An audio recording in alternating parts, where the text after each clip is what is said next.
Ladies and gentlemen, boys and girls, children of all ages, welcome to the internet's favorite Nintendo Switch-based podcast, the Switch It Up Show. Today, ladies and gentlemen, I am your host, Seth Trev, joined as always on every expansion-packed episode by our friend, Glenn.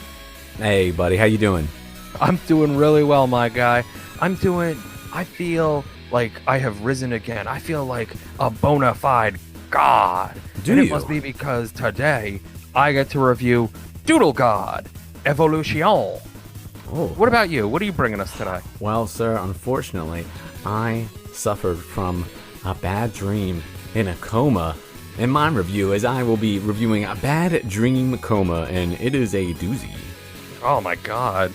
Speaking of doozies, ladies and gentlemen, as you know, we love to let the Yanamanaguchi ride.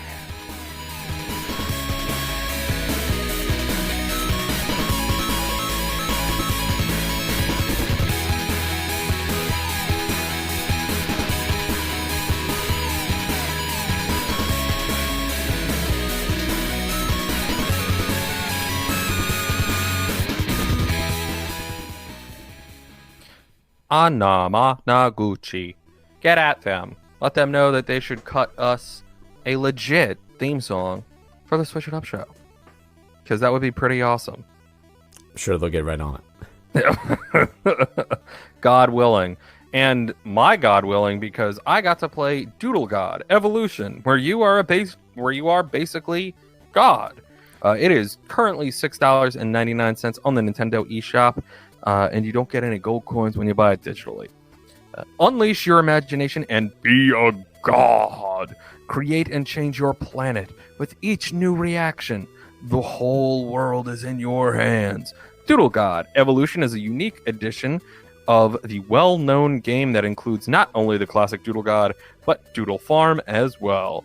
And now, in this addicting all-ages game, not only fire, earth, water, and air, but also plankton, mammals, or birds will be at your disposal. Mix and match different combinations of elements to build an entire civilization and recreate the evolution of the animal world. Of course, the universe was not created in a day. A long journey full of joy and creative torments awaits you. Don't worry, you will not be alone in this adventure. Every time you successfully create a new item, you'll be rewarded with an interesting scientific fact, or wit and wisdom about some of the greatest philosophers and comedians of all time. But beware, the power of creation may have unintended consequences. Inventing the wheel might just trigger a zombie plague. Unleash your inner god with Doodle God Evolution. Huge variety of wildlife awaits you in the new Doodle Farm mode. Over 500 items to create. Planet mode allows you to see your planet come alive as you play. Mission mode offers new challenging puzzles. Puzzle mode, can you find the final object? Various quests will not leave you indifferent. Hundreds of interesting facts and funny thought-provoking quotes. You can catch the opening 20 minutes of this game over on our YouTube by going to www.preach.us, clicking on that YouTube link, and going down, seeing the Doodle God video that we posted there. And I believe you can hear my girlfriend in the background telling me how to combine things because she got super into this game, maybe a little more than I do. So, Doodle God, it sounds and it looks an awful lot like you're going to be playing something akin to Civ or Spore or maybe even Happy Birthdays, which was a super in-depth evolution game that we also have video footage of on the YouTube and we reviewed in a previous episode. The game is not at all like that. It seems like it was developed originally for OS and mobile, because it starts out telling you like, hey, you have this timer kind of thing where you have to check back after so many minutes, or you can use these coin things that you get in game to be able to keep playing and making choices and guessing about what combinations of things will give you new life. So it kind of gets really dumbed down because it doesn't have any of those pay options. But for some reason, it shows that as like an option that you wouldn't be able to necessarily do everything you want to until a certain amount of time goes by. The only thing that's still on a timer is using the hints, which I wound up using a bunch of.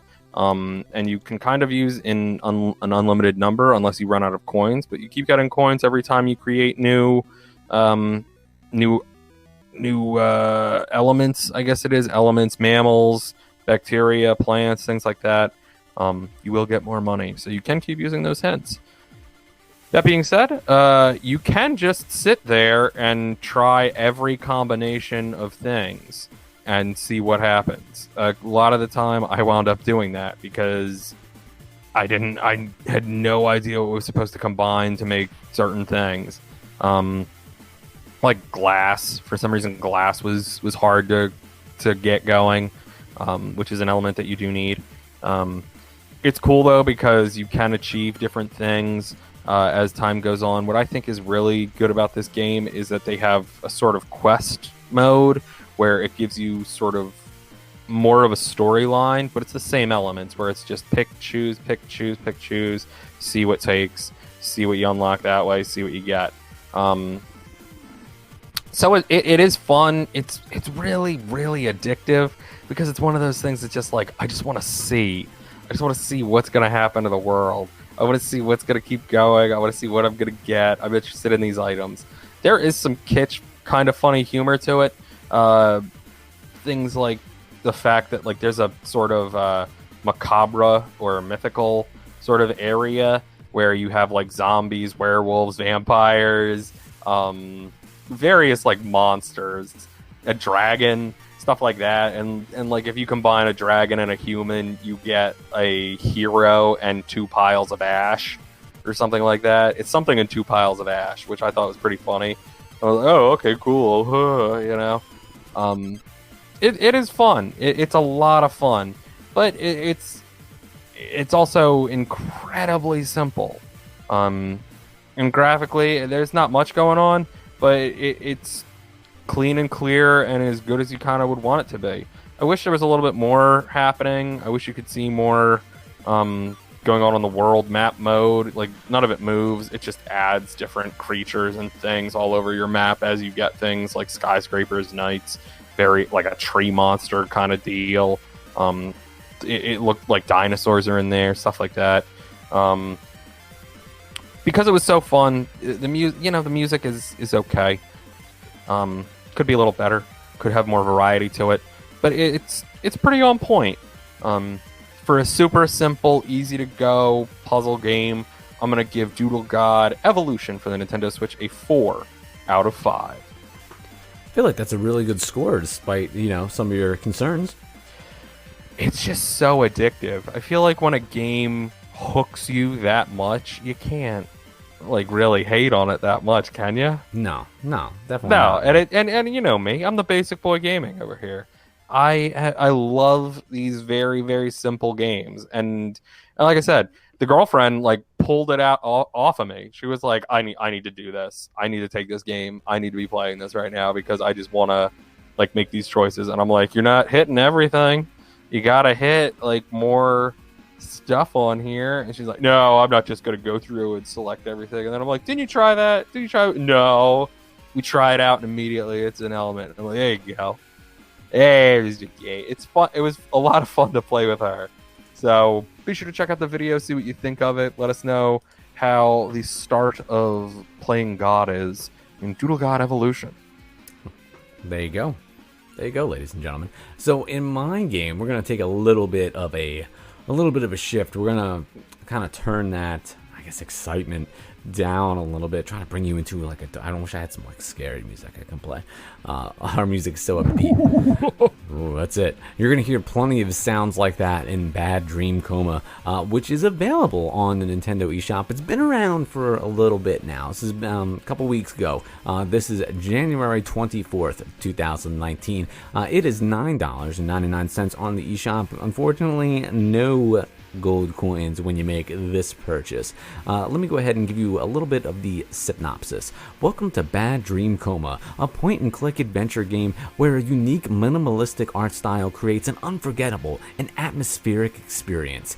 Tip of the iceberg. The game is designed in the action-reaction way, and there are no obvious choices. Beat the game once and be curious, well, what if I go and do it differently? Sometimes it's not so obvious, but from time to time you'll see huge differences. The smallest things can be the most rewarding. It is a dark, sad, and disturbing world. Visit the place known from previous chapters of the Bad Dreams series. Encounter well-known creatures in their new form, or find the way to erase them from your memory and turn this dream into a peaceful nap.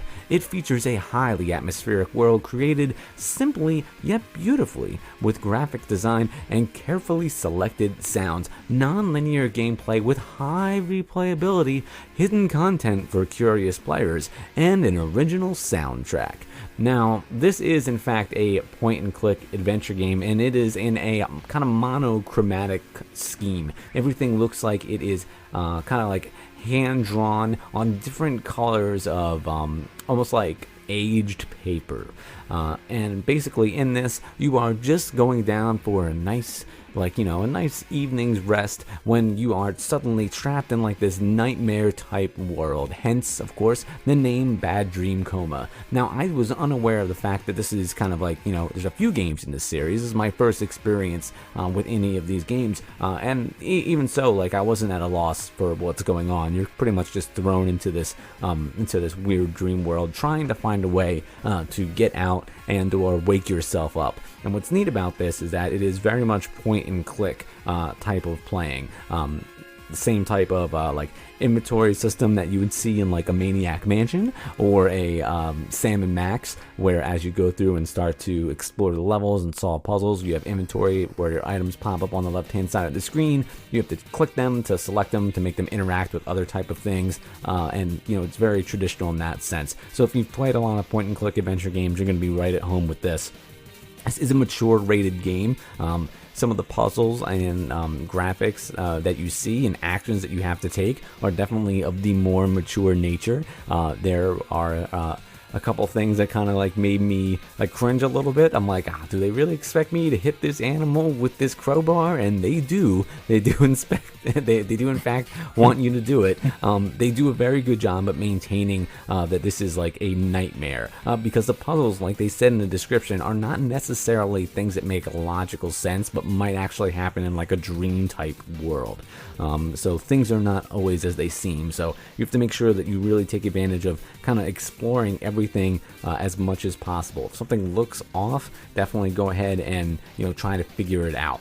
Inspect it. Make sure you click on pretty much everything, because not everything is going to be as they said linear. They're not kidding. Some of these puzzles are difficult. I do wish that there was some type of hint option built into this, because there's not, and sometimes I feel like you definitely will need it because it's so far out there, which I get plays into the theme of it being like a dream where things don't always make sense. But like I said, they really do a good job of maintaining that creepy aesthetic. When they said that there are carefully placed sounds, it's creepy. They do a really good job. These sounds come in and it is kind of sounds like you're in a horror movie as you're playing this. One of the more unnerving soundtracks that I've heard in some of the Switch games, and I've played a good amount of the horror games that are on Switch, and I feel like they nail exactly the type of atmosphere, plus the fact that they've got that monochromatic color scheme going on. It feels kind of scary. I do like that. What's neat too is that they also have 3 different type of endings. They say you can have a good ending, a bad ending, and a neutral ending, and as you start to do different things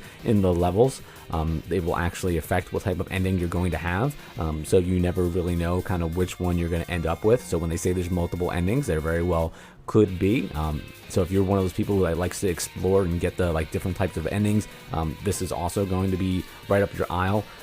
It is, like I said, it's $9.99 on the eShop. This, if you're looking for a more mature experience for a point and click adventure game and you like the kind of scary type thing, this might be up your alley. It's not scary in and I guess in a horror type, something's coming after me. It's more jump scares and just general uneasiness and like creepiness. I feel like there are a lot of scenes in here that try to shock you a little bit more, and like the characters are super detailed when you run into other people in this dream world. So like there's a really creepy scene in a hospital where there's like this old man, and like his wrinkles on his face are super detailed. He's got like this skeleton hand. Like everything is like hyper like realistic in that way. So there are parts that are everything in here that is designed to kind of like creep you out in a way that you react to it. So you will have a reaction to this game as you're playing it.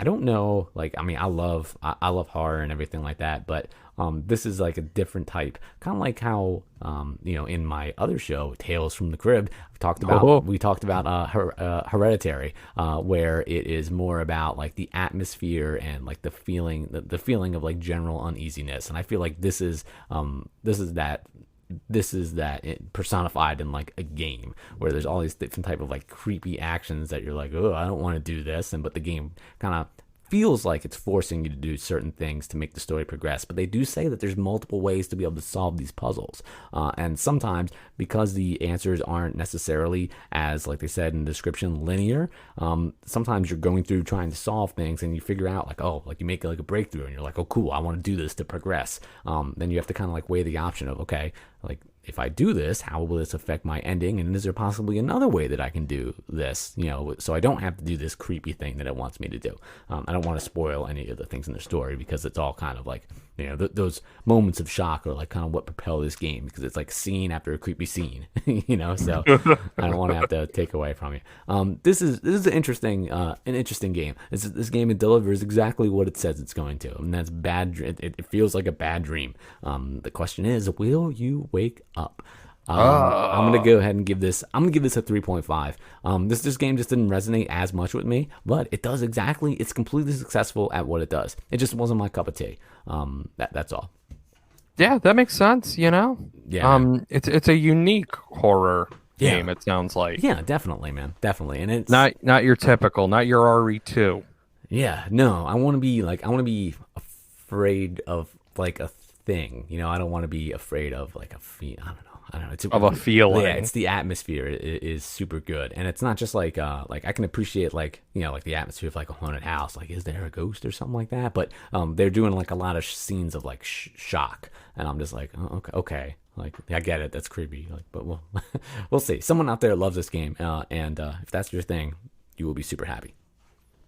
Yeah. Hopefully all y'all were super happy, because it was another episode of the Switch It Up Show with me, your host, Seth Trav, joined as always by our friend Glenn. He's at From the Crib. I am, of course, over at Switch It Up Show and at Seth Trav. All together, we are at the Preachcast. And remember, ladies and gentlemen, all these games, if things ever start to get boring, you can always switch it up.